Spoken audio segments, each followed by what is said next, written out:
오늘 주시는 하나님의 말씀은 시편 139편 15절로 16절입니다. 우리 함께 읽겠습니다. 시작. 내가 은밀한 데서 지음을 받고 땅의 깊은 곳에서 기이하게 지음을 받은 때에 나의 형체가 주의 앞에 숨겨지지 못하였나이다.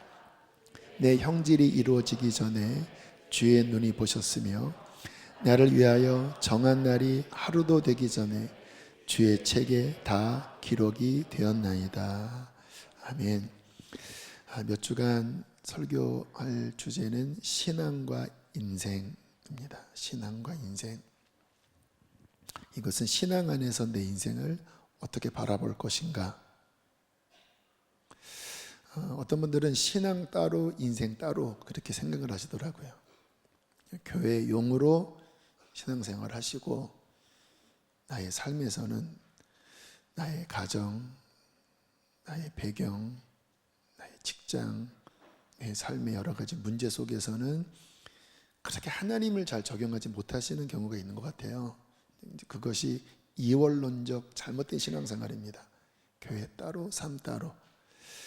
하나님이 모든 것의 근원이시니까 그 하나님 안에서 내 인생을 어떻게 바라봐야 될 것인가, 또 나라는 존재를 어떻게 바라봐야 될 것인가, 좀 성경적인 관점으로 함께 살펴보려고 합니다. 하나님께서 뜻이 있으셔서 아마 이 주제를 주시는 것 같아요. 먼저 인생이라는 것을 생각해 보면 신비합니다. 존재 자체가 신비합니다. 100년 전만 해도 우리는 세상에 없었잖아요. 이름도 없고 존재 자체가 없었잖아요. 근데 지금은 존재하고 있습니다. 우주를 인식하고 있고 신을 인식하고 있고 그리고 이 세상과 관련 맺으면서 살고 있어요. 나라는 존재가 어디서부터 온 것이죠?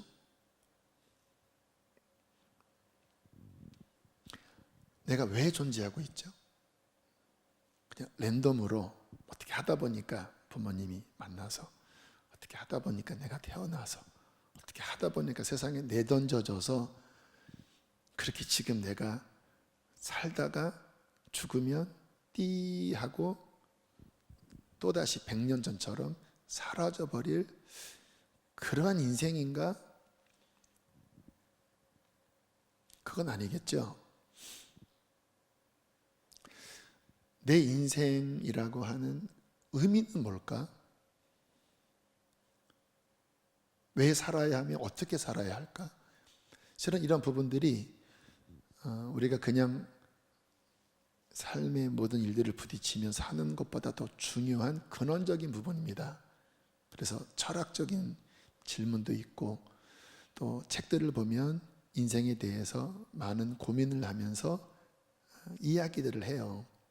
근데 문제는 잘 모릅니다. 이 땅의 사람들은 잘 몰라요. 왜냐하면 내가 원해서 태어난 것도 아니고 내가 누구인지 잘 모르잖아요. 성경을 보면 야곱이란 인물이 나오는데요. 믿음의 조상 중에 한 명이죠. 그가 인생 거의 다 살고 후반부에 바로왕 앞에서 자기의 인생 총평을 이렇게 고백합니다. 창세기 47장 9절 함께 읽어보실까요? 시작. 내 나이가 얼마 못 되니 우리 조상의 나그네의 길의 연조에 미치지 못하나 험악한 세월을 보내었나이다. 어떻게 살았길래 이렇게 고백을 할까요? 야곱의 인생을 보면 뱃속에서부터 험악했던 것 같아요. 형과 막 다투면서 태어날 때부터 아기 다툼으로 태어났어요. 아버지와 관계가 틀어졌죠. 형과의 관계는 원수가 되고, 그리고 떠난 삼촌 집에서 또 삼촌에게 당했죠. 자기가 한 대로 또 당합니다. 아내를 얻으려고 했는데 원치 않은 레아까지 맞아들이게 되는, 그러면서 그 가정사가 또 복잡해지기 시작합니다. 원하는 사람, 원치 않는 사람, 거기서 태어난 자녀들, 그 자녀들 사이에 또 갈등, 삼촌과 장인어른이 됐죠. 또 좋지 않게 또 틀어져서 도망 나오고, 아무튼 그 인생을 보면 험악하다 고백할 만큼 깨지고 죽을 뻔하고, 또 자식을 잃게 되는, 사랑하는 요셉을 잃게 되는 엄청난, 부모로서는 정말 자식을 묻으면 가슴에 묻는다고 하는 그 아픔들, 이게 태어날 때부터 그 나이까지 연속이었다라는 거예요. 이 야곱만의 이야기는 아니죠. 다 경중은 다르겠지만 인생을 돌아보면 나는 쉬운 인생이었습니다, 평탄한 인생이었습니다 라고 하는 분들은 소수입니다. 그런 분들도 계셔요. 근데 많지 않아요. 다 보면 험악한 인생을 사셨을 거예요. 시편 90편에 보면 모세가 또 인생 말미에 또 인생 총평을 합니다. 시편 90편 9절로 10절 함께 읽어보실까요? 시작. 우리의 모든 날이 주의 분노 중에 지나가며 우리의 평생이 순식간에 다하였나이다. 우리의 연수가 70이요 강건하면 80이라도 그 연수의 자랑은 수고와 슬픔뿐이요 신속히 가니 우리가 날아가나이다. 이 말씀의 배경을 이해하면 모세가 40년 동안 이스라엘 백성들과 함께 광야에서 하나님의 진노 중에 그 시간을 다해버린 거예요. 기대는 있었습니다, 가나안에 대한. 그런데 그렇게 안 되고 그 광야 40년 동안 엄청난 재앙을 한 민족의 지도자로 고스란히 받아내며 40년을 지냈습니다. 연병이 돌고 불뱀이 날아다니고 땅이 갈라지고 백성들이 모세를 돌로 쳐 죽이려고 하고 배신과 반역과 진노와 40년 다 보내고 이제 본인은 가나안에 못 들어가고 죽음 앞에서 했던 고백, 주의 분노 중에 우리의 평생이 순식간에 다하였습니다. 우리의 연수가 70이요 좀 건강하면 80이지만 그 인생을 돌아보니까 수고와 슬픔밖에 없다고. 그조차도 급행열차로 달려가는 게 우리의 인생이다. 아마 많이들 동의하실 겁니다. 질문하셔야 돼요. 인생이 뭐죠? 고생하려고 태어났나요? 전도서는 여기에 아주 방점을 찍어버립니다. 전도서 1장 2절 3절 함께 읽겠습니다. 시작. 전도자가 이르되 헛되고 헛되며 헛되고 헛되니 모든 것이 헛되도다. 해 아래에서 수고하는 모든 수고가 사람에게 무엇이 유익한가? 사람이 고생도 하지만 성취도 있잖아요. 여기 사업 좀 잘 되셨던 분 있죠? 또 원하는 것을 성취해서 기쁘셨던 적도 있죠. 그래서 열심히 사는 것 아니겠습니까? 근데 전도서는 뭐라고 이야기하냐면 다 바람 잡는 거다. 죽으면 아무것도 못 가져가니까요. 물론 이 땅에서 돈을 벌어야 하고 또 먹고 살아야 합니다. 근데 문제는 뭐냐면 그게 일회용이라는 거예요. 납골당에 가면 무덤을 보면 한평생에 열심히 살던 그 사람이 결국은 아무것도 못 가진 채 그 항아리 안에 그냥 가루만 담겨져 있는, 보이지 않는 땅속에 그 시신이 부패되어져 가는 그 모습을 보면 이 말씀이 사실인 것을 우리는 다 압니다. 인생은 헛되다. 그 어떤 것도 가져갈 수 없다. 도대체 인생은 무엇인지, 100년 전에 없던 내가 지금 이렇게 존재하고 있는데 나는 누구며 왜 살아야 하며 내 인생의 의미는 뭘까? 고생하려고 태어난 것인가요? 허무하게 살다가 하루살이처럼 사라져버리는 이 일회용의 인생인가요? 여러분, 하나님을 배제하고는 인생의 해석이 안 됩니다. 하나님을 배제하고는. 철학이라고 하는 것, 뭐 인문학 관심 갖고 계신 분들 계시나요? 다 그럴듯하지만 허무해요. 제가 예전에 영화를 많이 좋아했는데 영화를 보고 나면 허탈했습니다. 이제 짧은 한 2시간 동안 어떤 일생에 대한 스토리가 나오잖아요. 근데 아무리 해피엔딩이라도 허무하더라고요. 왜냐하면 그래서 뭐 어쨌다라는 거예요. 잘 되든 못 되든 그 다음은 끝이니까. 하나님을 배제한 인생, 인문, 철학, 결국은 답이 없이 그냥 사람을 속이는 것밖에 되지 않는 것이죠. 자, 오늘 성경은 우리의 인생의 근원에 대해서 이렇게 보여주고 계십니다. 굉장히 신비한 말씀인데, 그러니까 성경이지요. 창조주가 우리에게 주시는 말씀이지요. 자, 시편 139편 13절부터 보면 함께 읽어보실까요? 시작. 주께서 내 내장을 지으시며 나의 모태에서, 출처에 대한 말씀, made in God. 하나님이 나를 만드셨습니다. 15절 시작. 내가 은밀한 데서 지음을 받고 땅의 깊은 곳에서 기이하게 지음을 받은 때에 나의 형체가 주의 앞에. 여러분 기억나세요? 여러분 뱃속에 있을 때? 그때 막 여러분이 여기서 말씀하는 은밀한 곳, 땅의 깊은 곳은 어머니의 자궁입니다. 여러분들이 그 속에서 막 만들어지고 있을 때 여러분은, 저도 모르죠, 신비한 어떠한 섭리 속에서 막 그 나라는, 이제 평생 살 나라는 존재가 막 만들어질 때 성경은 뭐라고 말씀하냐면 나의 형체가 주의 앞에 숨겨지지 못하였나이다. 하나님이 보고 계셨다라는 거예요.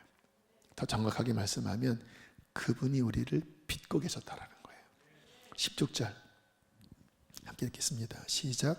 내 형질이 이루어지기 전에 주의 눈이 보셨으며 나를 위하여 정한 날이 하루도 되기 전에 주의 책에 다 기록이 되었나이다. 신비로운 말씀인데, 내 형질이 아직, 여러분 그 태아 사진 보면 아직 만들어지지 않는 과정 중에 있는 존재잖아요.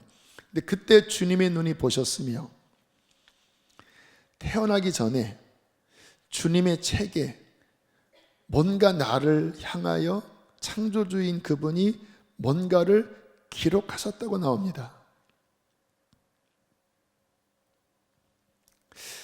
내가 누굴까? 내가 왜 존재할까? 내 인생의 의미는 뭘까? 모릅니다. 그러나 한 가지 이 말씀으로 알 수 있는 건 뭐냐면, 나는 우연히 태어난 자가 아니라 하나님이 나를 지으셨고, 하나님이라는 분이 내가 태어나기도 전부터 나를 알고 계셨다라는 거예요. 모태신앙은 아마 이 부분이, 그래 맞아, 우리 부모님이 내가 뱃속에 있을 때부터 하나님 믿었기 때문에 내가 뱃속에 있을 때 기도도 받았고, 그래 하나님이 나를 아실 거야 라고 생각을 하시겠죠. 근데 솔직하게 여러분, 그때 뭐 여러분 하나님 믿으셨습니까? 똑같아요. 모태신앙이라고 하는 부모님이 믿으신 거지 여러분이 뱃속에서 아멘 하고 그러신 건 아니에요. 그러니까 하나님을 모를 때, 저는 안 모태잖아요. 제가 뱃속에 있을 때 저희 부모님은 우상을 섬기셨고 하나님을 떠나 있는 상태였거든요. 근데 주님이 이 말씀 속에서 저에게 보여주신 건 뭐냐면, 제가 뱃속에서 그 자궁에서 막 만들어지고 있을 때, 꼬물꼬물거리고 있을 때 하나님은, 예수님은 저를 보고 계셨고 저를 알고 계셨고 사랑의 눈으로 저를 바라보시면서 제 인생을 향한 그분의 뜻을 당신의 책에 기록하셨다라는 거예요. 제가 이 부분을 깨닫고 많이 울었습니다. 신비하더라고요. 그래 하나님이라면 그게 가능하겠다. 그냥 하나님을 인생으로 생각하면 나 교회도 안 다녔는데 무슨 하나님이 나를 알아? 근데 하나님은 전지전능하신 분이니까 그래, 그러셨겠다. 나를 아셨겠다. 그리고 내가 그 뱃속에서 꼬물꼬물 막 만들어지고 있을 때 그분은 나를 빚으시고 내 인생을 향한 그분의 계획을 당신의 책에 기록하시면서 나를 향한 선한 뜻을 그래 품으셨겠다. 이게 믿겨지는데 눈물이 나더라고요. 무엇이 좋았냐면 나라고 하는 존재의 그 정체성 있잖아요. 여러분, 사람이 내가 누군지를 아는 그 정체성이 건강해야, 그것이 올바라야 잘 삽니다. 만약에 나라는 존재가 진화론에서 말하는 것처럼 우연의 산물로 그렇게 존재했다고 생각하면 여러분 인생은 진짜 비참한 거예요. 아까 말씀한 그냥 고난의 연속에 허무하게 죽음에 끝내버릴 그거밖에 안 돼요.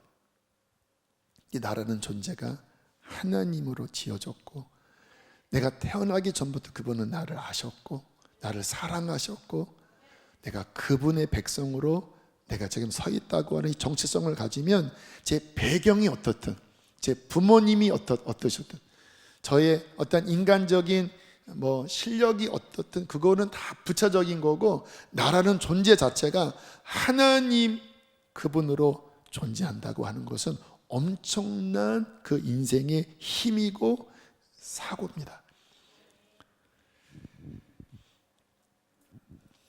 자, 저는 이 부분을 이제 마음속에 믿게 되면서 저는 초창기에 깨닫게 하셨습니다. 20대 초반부터 이 부분을 제 안에 깨닫게 하셨는데 여러분 이것이 우리 안에 믿겨지면 아까 신앙과 인생이라고 그랬잖아요. 우리가 믿을 수 있는 굉장히 중요한 한 가지가 도출이 되는데 그것은 뭐냐면 그분이 내 인생을 인도하신다고 하는 믿음이에요. 내가 산 것 같지만 아닙니다. 그분이 내 인생을 인도해 오고 계십니다. 이사야 41장 9절로 10절에 보면 주님이 이제 이스라엘 백성들, 특별히 항상 우리가 성경 통독할 때 말씀의 좀 배경을 이해하면 더 정확하게 성경의 의미를 깨달아 알 수가 있어요. 이사야서는 이렇게 전반기와 후반기로 나눠지는데 신기한 게 66장이 성경 66권과 같은 장수고요. 또 신기한 거는 39장까지가 구약적 어떤 말씀이 담겨져 있고 구약이 39권이잖아요. 40장부터 66장까지가 신약적인 말씀이 담겨져 있어요. 그래서 전반기는 좀 심판에 대한 말씀이 많고 이제 40장부터는 회복에 대한 말씀, 구원에 관한 말씀이 많이 나와요. 이제 역사적 배경을 보면 40장부터는 포로로 잡혀갔던 징계받았던 이스라엘이 이제 어떻게 회복될 것인가에 대한 그 관점으로 말씀을 하는데 자, 그런 관점에서 이사야 41장 9절로 10절에 보면 하나님이 그 망가져버린 포로로 망해버린 이스라엘에게 하시는 말씀이 이렇게 말씀을 하고 있습니다. 우리 함께 9절 10절 읽겠습니다. 시작. 내가 땅 끝에서부터 너를 붙들며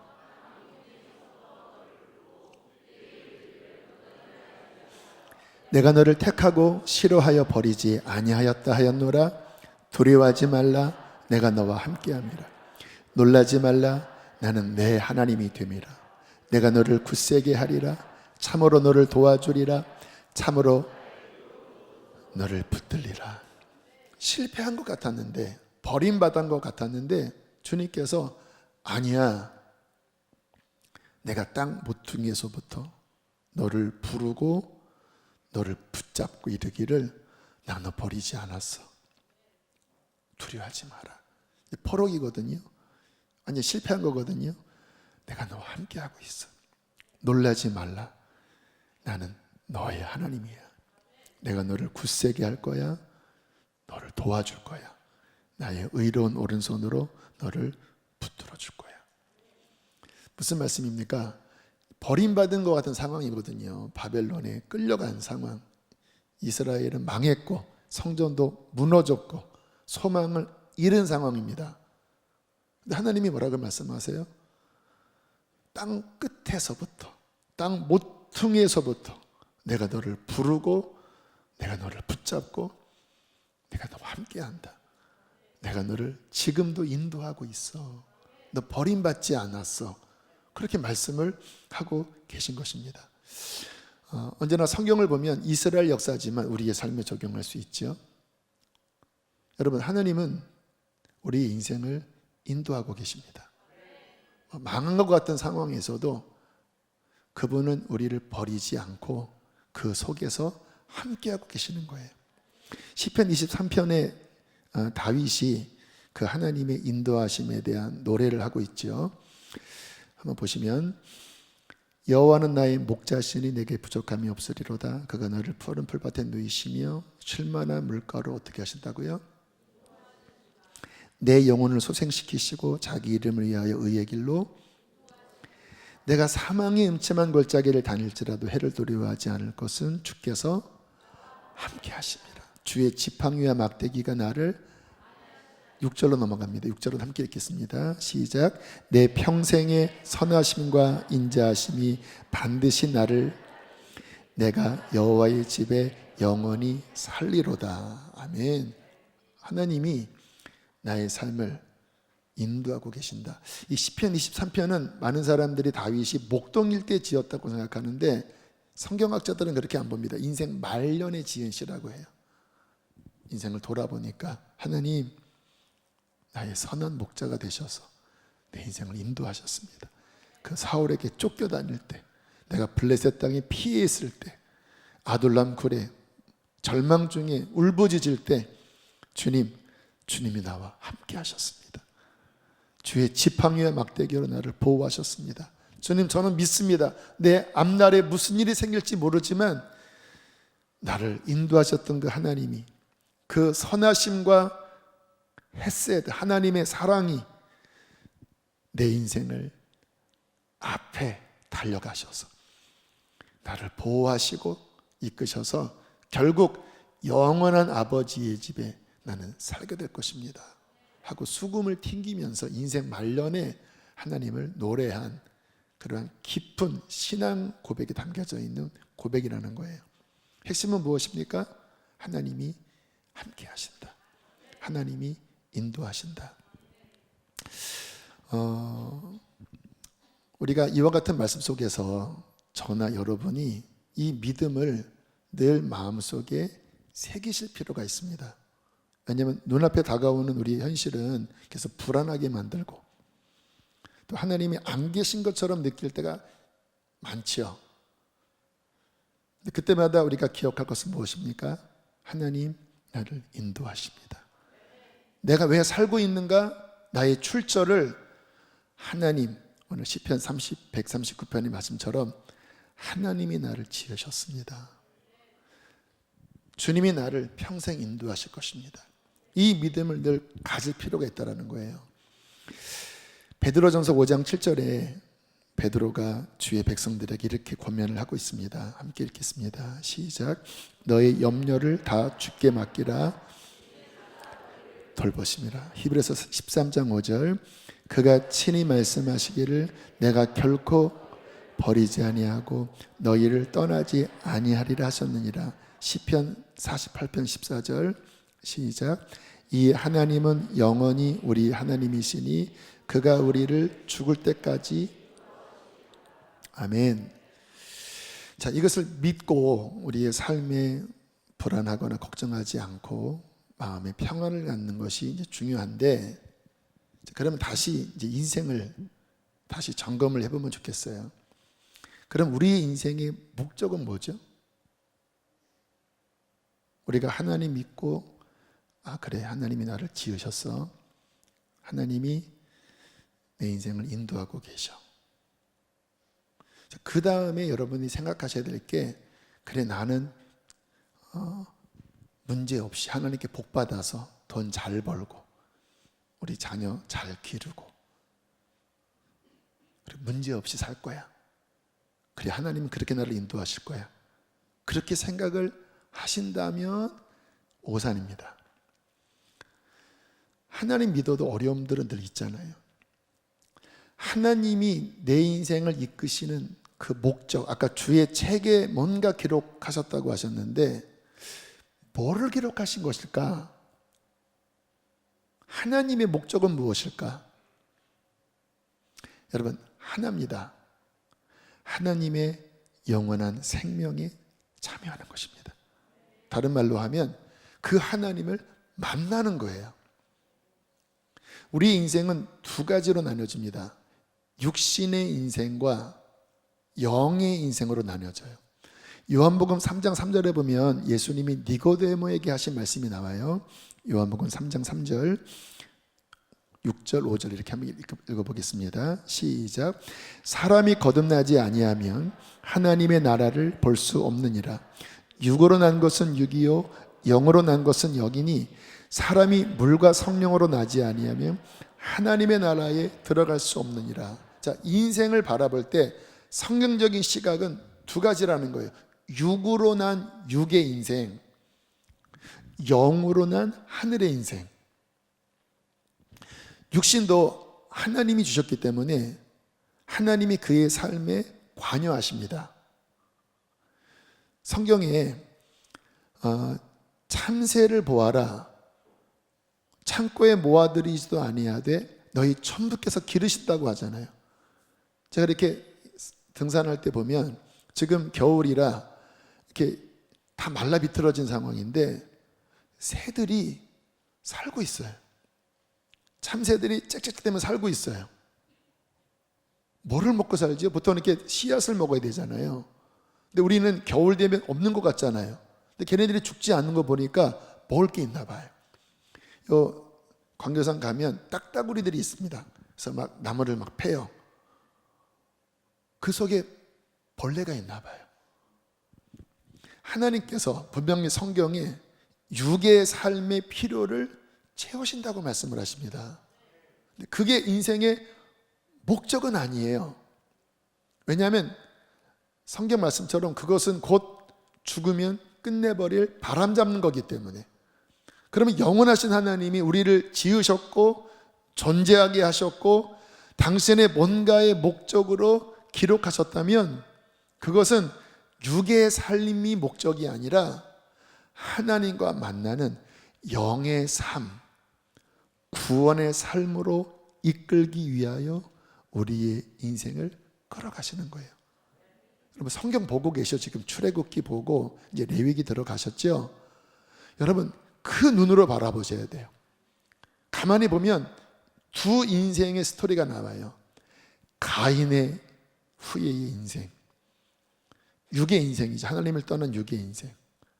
아벨은 믿음의 사람이었고 순교당했죠. 그다음에 셋의 후손, 거기에 노아도 나오고 주님과 동행했던 에녹의 이야기도 나오고. 어떤 인생입니까? 하늘의 문이 열려서 하나님 만나는 인생. 육으로 난 것은 육이요 영으로 난 것은 영이니. 한 뱃속에 있었던 야곱과 에서도 그 인생이 나뉘어지지요. 에서는 어떤 인생입니까? 육의 인생이에요.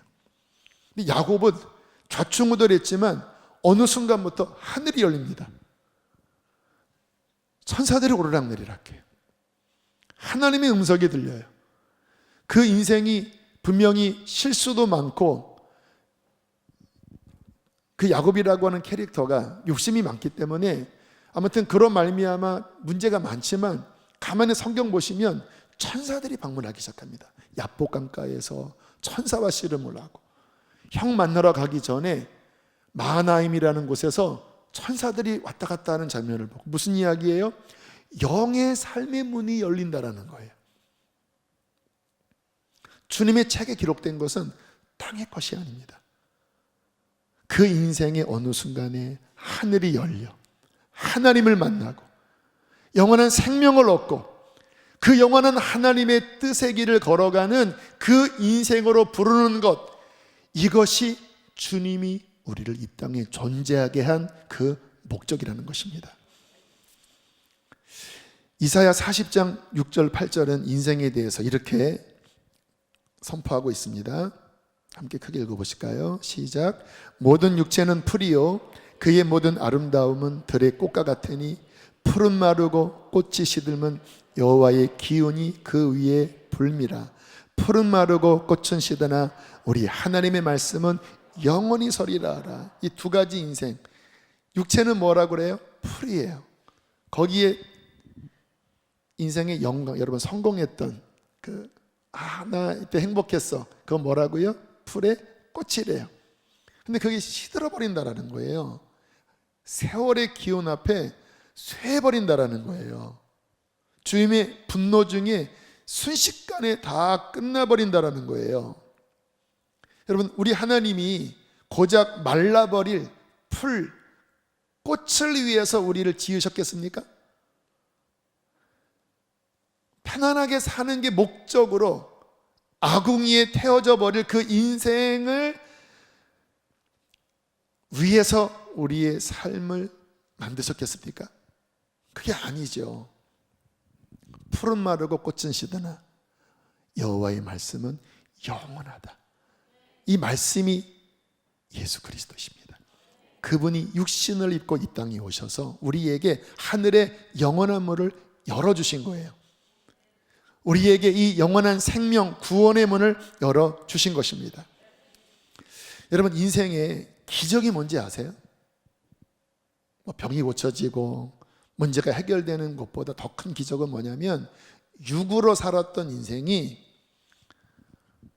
어느 날 내 마음의 문이 열려서 예수님에 대한 마음이 변화되고, 참 신기한 게요, 모태신앙이라도 교회를 오래 다녔어도 실제 예수님에 대한 마음의 문이 안 열리는 분들이 많습니다.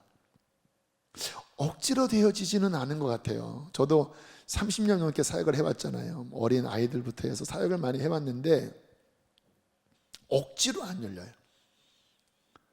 근데 제가 가장 신비하게 생각하는 것 중에 하나가 뭐냐면, 누가 갑자기 그 마음 안에 변화가 일어났는데, 어떤 변화가 일어났냐면 예수님에 대한 목마름이 생긴 거예요. 말씀이 그 안에 들어가는 거예요. 지난주에도 어떤 분과 교제하는데 말씀이 들리기 시작했다라는 거예요. 어떤 분이 말씀이 들리기 시작했다라는 거예요. 저는 정말 그런 이야기 들을 때마다 너무 감사해요. 왜냐하면 하나님을 몰랐던 육의 인생이 어느 날 내 마음의 문이 열려 예수님을 믿게 되고 성령을 받게 되고 구원을 받게 되고 그 하나님과 교통하는 인생이 됐다고 하는 것은 기적 중의 기적입니다. 이것은 그 사람의 자의로 됐다고 볼 수 없어요. 물론 자신의 의지가 필요하지만 성경은 뭐라고 말씀하냐면, 하나님이 이끌지 않으면 그 일은 안 일어난다라고 말씀을 하고 있습니다. 요한복음 6장 44절 함께 읽어보실까요? 크게 읽겠습니다. 시작.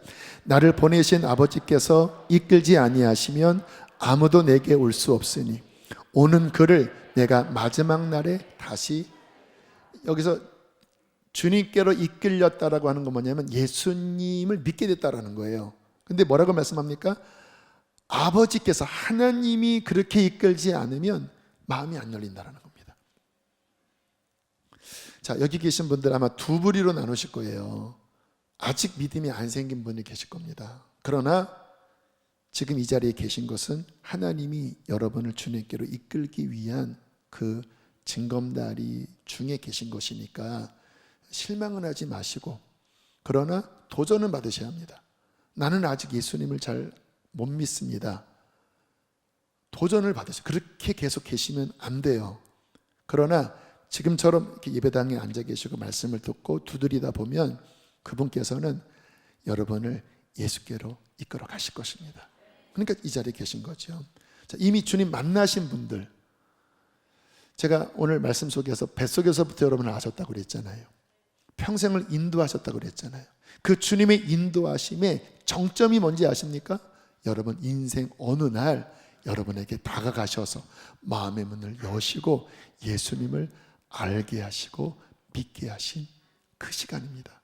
저는 그 시간을 생각하면 지금도 눈물이 납니다. 너무 감사해서. 너무 감사해서. 주님, 제가 그때 십자가를 만난 것, 내가 그때 내 마음이 열려서 예수님의 그 고난을 바라보고 눈물을 펑펑 흘렸던 것은 주님, 하나님의 큰 은혜입니다. 주님, 기적입니다. 주님, 나를 위해 이 땅에 오셔서 나에게 믿음을 주시고 주님, 나를 구원하시니 감사합니다. 하나님이 뱃속에서부터 저를 이끄셨거든요. 모태신앙이 아닌데도 제 삶에 함께 하셨거든요. 주님을 몰랐던 그 어두웠던 유년 시절, 울고 있었던 그때에도 그분은 저를 지켜보고 계셨고 함께 하셨거든요. 근데 목적이 뭐냐? 결국 저를 예수님을 믿게 하셔서 그 영원한 생명 안으로 들어가게 하기 위하여 저를 이끄셨다라는 거예요. 그리고 그분을 믿은 다음에 주님이 어느 날 성령을 주셨습니다. 방언도 받고, 그리고 성령의 임재 속에서 제 삶이 육신을 입고 있지만 영이신 하나님과 교통하면서 야곱처럼 하늘에 열리는 그 경험을 하고, 그 하늘의 음성을 듣는 경험을 하고, 그분과 예배하면서 말씀을 읽으면서 그 영원한 삶에 동참하는 이 삶으로 이끄신 주님을 생각할 때마다 너무 기쁘고 감사한 거예요. 주님이 여러분의 인생을 인도하십니다. 목적이 뭔지 아세요? 문제없이 사는 것이 아닙니다. 그분을 만나는 것입니다. 그분 안으로 더 깊이 들어가는 거예요. 때로는 인생에 고난이 오지요. 우리가 이 고난을 생각할 때 저는 그렇게 생각을 합니다. 죽을 때까지 고난은 끝이 없다. 뭐 하나 끝나면 그걸로 문제가 사라지는 게 아니더라고요. 그 다음에 또 와요. 언제까지? 죽을 때까지. 아이를 낳으면 기쁘지요. 또 그 아이 때문에 또 고생합니다. 바가지로 합니다. 인생이 그래요.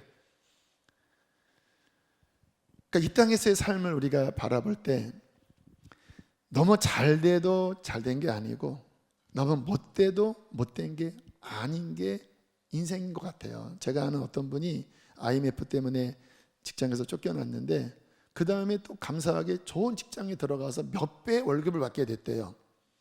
근데 이분이 하시는 말씀이 돈은 3배, 4배 늘었는데 먹는 거는 3끼 이상을 안 먹더래요. 3배 늘어났다고 나는 6끼 먹어야지. 그게 아니라 그냥 3끼예요.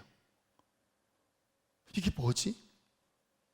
여러분, 10만 원짜리 비싼 음식을 먹으면서 만족스럽지만 배고플 때 라면 하나 잘 삶아 먹어도요 10만 원짜리 이상 가는 만족감이 있는 거 아십니까? 여러분이 돈이 많아서 아무 문제가 없이 그렇게 지내면서 밋밋한 삶을 사는 사람이 있고, 고난이 있지만 그 고난 중에 더 하나님을 깊이 만나는 인생이 있어요. 중요한 관점은 뭐냐면 내 인생이 그 영원하신 하나님을 만나는 삶으로 들어가는가, 거기에서 인생의 의미와 목적을 우리는 발견할 수 있는 것입니다. 자, 앞으로 우리가 이와 같은 말씀을 나누면서 저는 우리 성도들의 심령 안에 더 하늘의 문이 열리게 되기를 축복합니다. 오늘 우리 일본 단기선교팀 다녀오셨는데 우리 일본 팀 간증하신 분이 그런 이야기를 하시더라고요. 가니까 가지더라고. 우리가 이 땅에서 내가 사는, 그냥 일하고 자녀 키우고 뭐하고 그 다람쥐 쳇바퀴 돌듯이 그렇게 사는 삶 속에서는 여러분의 인생의 목적은 발견할 수 없습니다. 중요한 건 뭔지 아세요? 그 속에서 하나님을 만나는 거예요. 선교의 문이 열릴 때 한번 가보십시오. 여러분, 선교 다녀오시면 그 속에서 경험하는 특별한 하나님의 마음들이 있습니다. 그 열흘 동안 또는 한 5, 6일 동안 그 하나님의 나라가 무엇인지 내가 복음을 전하면서 감히 풀은 마르고 꽃은 시드나 우리 하나님의 말씀은 영원하다고 하는 그 영원한 말씀이 이 이방 땅에서 나를 통하여 흘러서 그들이 거절할지라도 이 말씀을 붙잡고 사는 이 삶을 살 때 느끼는 영적 희열이 있다라는 거예요. 주님이 우리를 무엇으로 부르셨다고요? 썩어져 버릴, 말라져 버릴 그 인생으로 부르신 것이 아니라 영원하신 하나님을 만나고 그 하나님의 나라에 참여하고 그 하나님을 따라 주님과 동행하며 살다가 우리 인생 마치는 그날 영원한 생명 안으로 들어가는, 이것이 인생의 궁극적인 목적인 것입니다. 이거 없다면 인생은 허무하기 짝이 없잖아요. 헛되고 헛된 거잖아요. 저는 우리 모든 성도님들이 이 영적인 문이 열려 오늘 아까 부른 찬양처럼 성령이 임하셔서 자녀들이 하늘의 말씀을 선포하고, 우리 청년들이 하늘의 비전을 선포하고, 우리 아비들이 하늘의 꿈을 꾸고 그 하늘의 생명에 참여해서 예배가 막 끊임없이 열려서 에즈벨이 지금 그 예배처럼 막 몇 시간씩 예배해도 그 예배가 끊어질 수 없는 그 하늘의 생명을 출렁출렁 경험하고, 먼저 그의 나라와 의를 구할 때 삶을 도우시는 그 하나님의 공급을 경험하면서 하나님께 영광 돌리는 우리 모두가 되기를 원합니다. 그렇게 하루하루 살다가 70년이 되고 80년이 되고 이제 시간이 다 되면 돌아가시겠죠? 호흡이 끊어지겠죠? 그때 어떤 일이 있어야 됩니까? 우리의 그 믿음으로 말미암아 예수의 십자가로 하늘이 열리고 주님 나라에 들어가서 영원토록 주님과 함께 기뻐하면서 찬양하면서 사는 것, 이것이 인생의 데스티니가 아니겠습니까? 이제 비밀을 알려드립니다. 주님의 책에 기록된 것은 바로 그것입니다. 내가 이 아들을, 이 딸을 나의 영원한 생명에 참여하게 하여 나의 영원한 나라로 인도하리라. 이 하늘 뜻이 여러분의 삶에 온전히 이루어져서 하나님께 영광 돌리는 인생 되기를 주의 이름으로 축복합니다. 우리 함께 시간 찬양하시겠습니다.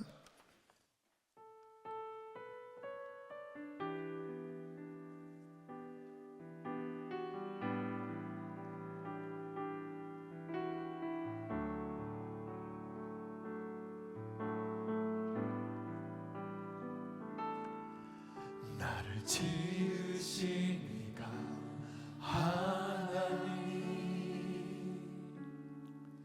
나를 부르신 이가 하나님, 나를 보내신 이도 하나님,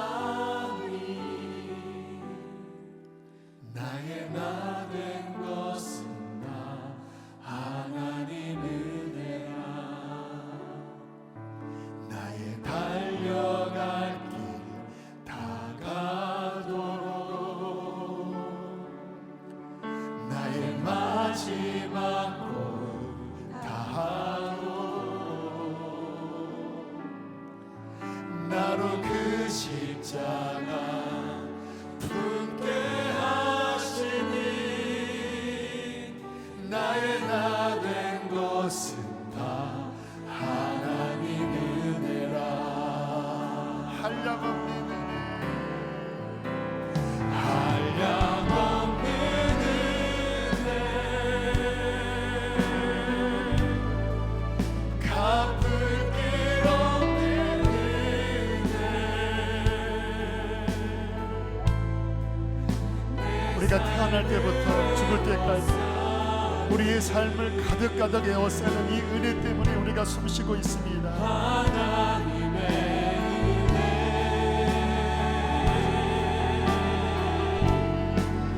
나 주저함 없이 그 땅을 밟음도 나를 붙드시는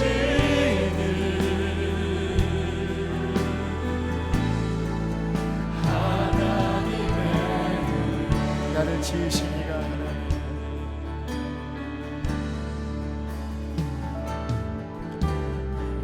주께서 주께서 내 내장을 지으시며 나의 모태에서 나를 만드셨나이다. 내가 은밀한 데서 지음을 받고 땅의 깊은 곳에서 기이하게 지음을 받을 때에 나의 형체가 주의 앞에 숨겨지지 못하였나이다. 내 형질이 이루어지기 전에 주의 눈이 나를 보셨으며 나를 위하여 정한 날이 하루도 되기 전에 주의 책에다 기록이 되었나이다.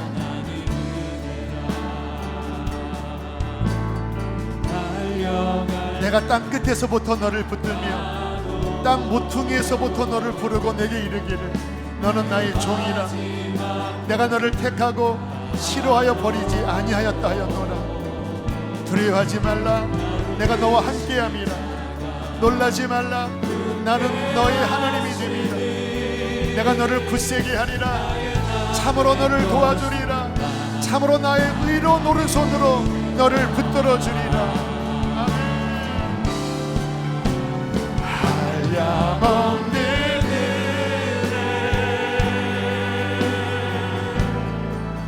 갚을 데 없는 은혜 내 삶을 주님의 은혜가 우리를 지금 에워싸고 계십니다. 하나님의 은혜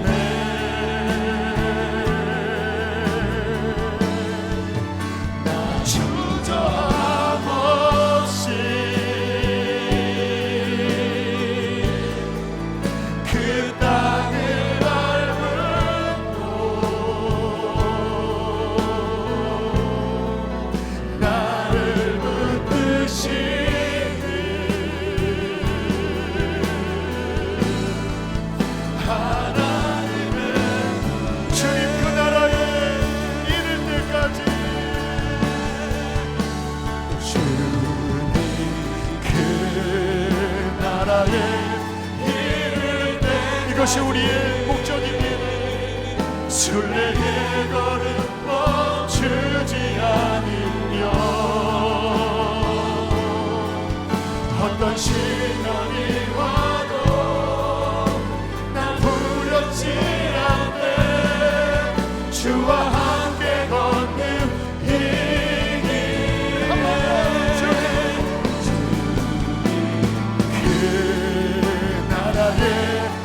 내가 영원히 너와 함께하리라. 순례의 걸음 멈추지 않으며 어떤 시련이 와도 난 두렵지 않네. 주와 함께 걷는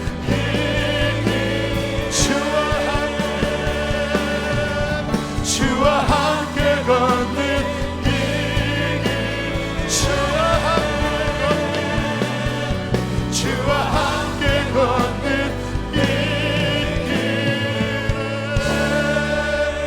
하실 때 하나님, 내가 하나님을 모를 때에도 주님은 나를 아셨고 이 부족하고 악하기 짝이 없는 나에게 다가오셔서 예수님을 믿게 하셨습니다. 하나님, 이 은혜를 무엇으로 보답할까요? 염려하지 말라고 말씀하시는 주님이셨지만 나는 끊임없이 염려하고 주님 고민하고 주님 인간의 괴로움 속에 살았던 부족한 죄인입니다. 주님, 오늘 말씀을 붙잡습니다. 주님의 목적은 하나님을 만나는 것이고 하나님 나라에 참여하는 것이고 그 영생을 준비하며 사는 삶이라고 하셨사오니 하나님, 더 나를 만나 주시옵소서. 더 하늘의 문을 열어 주시옵소서. 더 성령을 부어 주시어서 주님 앞에 서기까지 부끄럽지 않는 삶을 살도록 주여 축복하여 주시옵소서. 우리 주여 두 번 부르시고 기도하시겠습니다. 주여,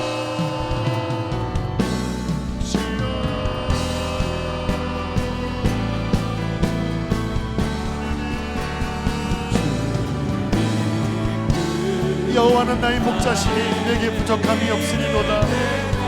그가 나를 푸른 풀밭에 누이시며 쉴만한 물가로 인도하시는도다. 내 영혼을 소생시키시고 자기 이름을 위하여 의의 길로 인도하시는도다.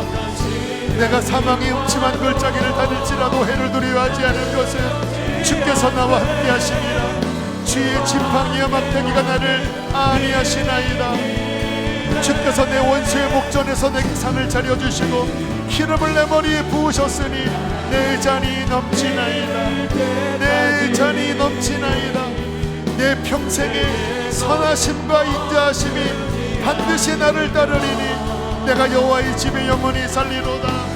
영원히 살리로다.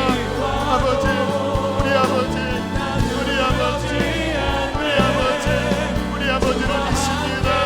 우리 아버지를 믿습니다. 내 삶을 지으시고 인도하시고 아버지 축복하시는 하나님, 주님 믿음을 더하여 주십시오. 믿음을 더하여 주십시오. 믿음을 구하세요. 흔들림이 없는 믿음을 구하세요. 믿음을 구하십시오.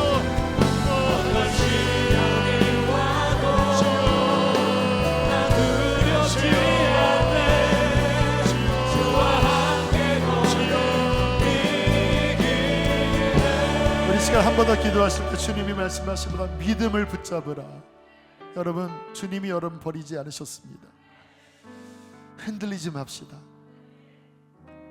하나님, 나와 함께 하시는 내 하나님은 나의 아버지이십니다. 나의 반석이시며 내 삶을 둘러싸고 계신 나의 공급자이십니다. 하나님, 염려가 아니라 하나님만을 구하게 해주십시오. 영생을 구하게 하여 주십시오. 천국을 구하게 하여 주십시오. 주님, 이와 같은 믿음으로 이번 한 주도 담대하게 살게 하여 주시옵소서. 우리 한 번 더 그렇게 주의 이름을 부르시고 기도하시겠습니다. 주여,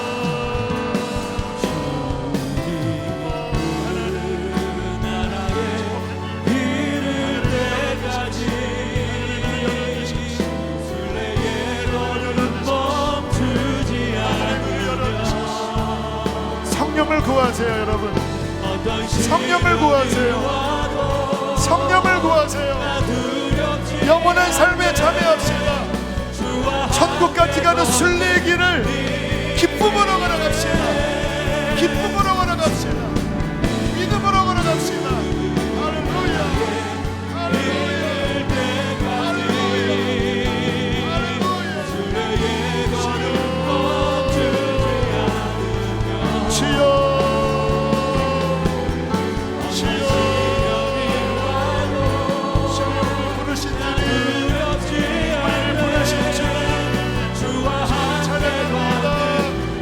마지막 고백합니다. 일어나서 찬양합시다. 주님, 주님 그 나라에 이를 때까지 순례의 걸음 멈추지 않아. 우리에게 아버지의 집이 있어요.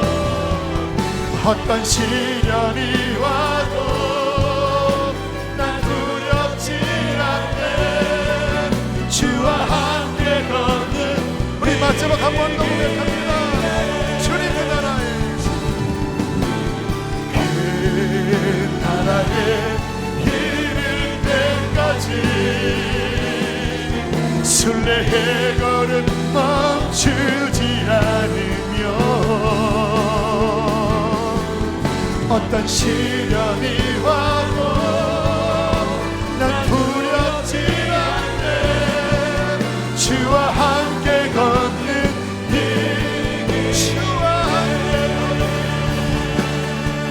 주와 함께 걷는 길, 우리 함께 걷는 이 길에,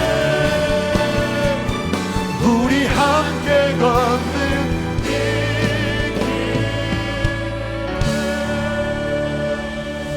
길. 이 시간 주님께서 여러분의 지나온 삶을 비추고 계십니다. 아픔이 있었고 방황했던 것 같고 다 끝난 것 같은 그런 삶의 구비기부가 있었지만 주님은 오늘 말씀 속에서 이렇게 말씀하십니다. 내가 너를 지었다. 땅 모퉁이에서 너를 붙들었다. 너는 나의 것이고 내가 너를 택했고 내가 너를 실어버리지 않겠노라. 그래서 당신이 지금 이 순간 이곳에 계신 것입니다. 하나님은 문을 열어주고 계십니다. 하늘나라, 생명, 아바 아버지, 나는 그의 자녀. 그 영원한 삶으로 주님은 이 말씀 속에 우리를 사랑으로 부르고 계십니다. 얘야, 염려하지 말고 내 손을 붙잡고 나를 따르렴. 난 너에게 생명을 주길 원한다. 영원한 것을 주길 원한다. 그래, 이 땅에서 네가 실패하고 버림받은 것 같고 남들과 비교해봐서 떨어진 것처럼 육의 눈으로 보이지만 영의 눈을 열어보아라. 너는 나의 자녀며 내가 너를 사랑하고 있으며 내가 너에게 영원한 것을 기업으로 주었단다. 이 믿음 안에 평안하십시오. 그리고 갈망합시다. 하늘나라를 갈망합시다. 생명을 갈망합시다. 하나님 축복합니다. 오늘 말씀 속에서 우리의 인생을 비추시니 감사합니다. 치료하여 주십시오. 주님, 육의 생각으로 어둠의 생각을 했던 영역에 빛을 비추시고 하나님이 어떻게 우리를 사랑하셨으며 어떻게 우리를 이끌어 주셨는지 하나님 알게 하셔서 믿음 안에 우리의 삶을, 인생을 보게 해 주십시오. 주님, 목적이 생겼습니다. 아버지의 나라입니다. 영원한 아버지의 나라입니다. 하나님의 자녀됨입니다. 주님, 그 영원한 주님의 부르심 안에 믿음으로 걸어가는 주의 백성의 튼튼한 발걸음 되게 해 주시옵소서. 예수의 이름으로 인생이 치유될지어다. 병든 것들이 치유될지어다. 다시 기쁨으로 활력 있게 일어날지어다. 시들어버릴 이 땅의 꽃이 아니라 영원한 하늘의 꽃이 피고 열매를 맺을지어다. 주님, 그렇게 생수를 부으시고 기름을 부어주시고 말씀의 씨앗을 뿌려주시고 주님의 궁전에서 자라나게 하여 주시옵소서. 축복합니다. 우리 수지선한 목자교회를 주님께서 또한 그렇게 이끌어가고 계심을 찬양합니다. 주님 한 분이면 충분합니다. 주님이 우리의 울타리가 되어주시고 주님이 우리의 선장이 되어주십시오. 귀하님을 봉헌합니다. 기쁘게 흠양하시고 복 주셔서 건강 지켜주시고 병상에 있는 우리의 가족들, 우리의 자녀들, 부모, 형제들, 우리 이한이 하나님 다가가셔서 주님 생명의 호흡으로 일으키시고 고쳐주시옵소서. 이제는 우리를 죄에서 건지신 우리 주 예수 그리스도 구원의 은혜와 그 아들을 주신 영원하신 하나님의 사랑과 우리 안에 내주하셔서 그 생명 안으로 이끄시는 성령님의 교통하심이 오늘 예배하는 당신의 백성들 안에 충만히 함께 있을지어다. 아멘.